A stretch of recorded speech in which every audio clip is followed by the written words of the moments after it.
नमस्कार, स्वागत है आपका DVN टीवी की खबरों में। पाकिस्तान ने फिर भारत को परमाणु युद्ध की धमकी दी है।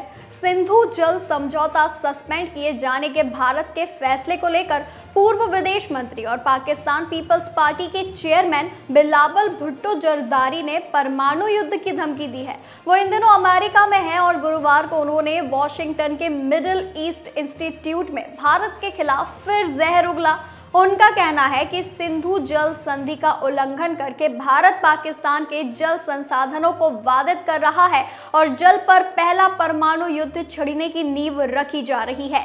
पाकिस्तान अखबार की रिपोर्ट के अनुसार बिलावल भुट्टो जरदारी ने कहा कि आपने घोषणा की है कि हमारी जल आपूर्ति को काटना युद्ध की कार्यवाही होगी।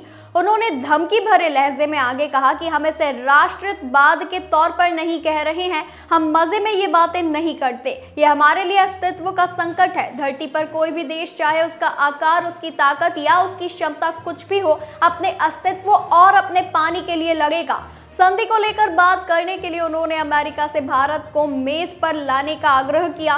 बिलावल ने यह भी कहा कि भारत को सिंधु जल संधि का पालन करना चाहिए और अमेरिका और अन्य देशों को इस संधि का उल्लंघन न करने देने के लिए कड़ा रुख अपनाना चाहिए। उन्होंने फिर कहा कि अगर शांति की दिशा में हमारी बातचीत और कूटनीति सफल होनी है, अगर पाकिस्तान को भारत से सकारात्मक बात करनी है, नए सौदे, नई संधियां करनी है, तो पहले पुरानी संधियों का पालन करना होगा और सिंधु जल संधि को लेकर अपना फैसला भारत को वापस लेना होगा।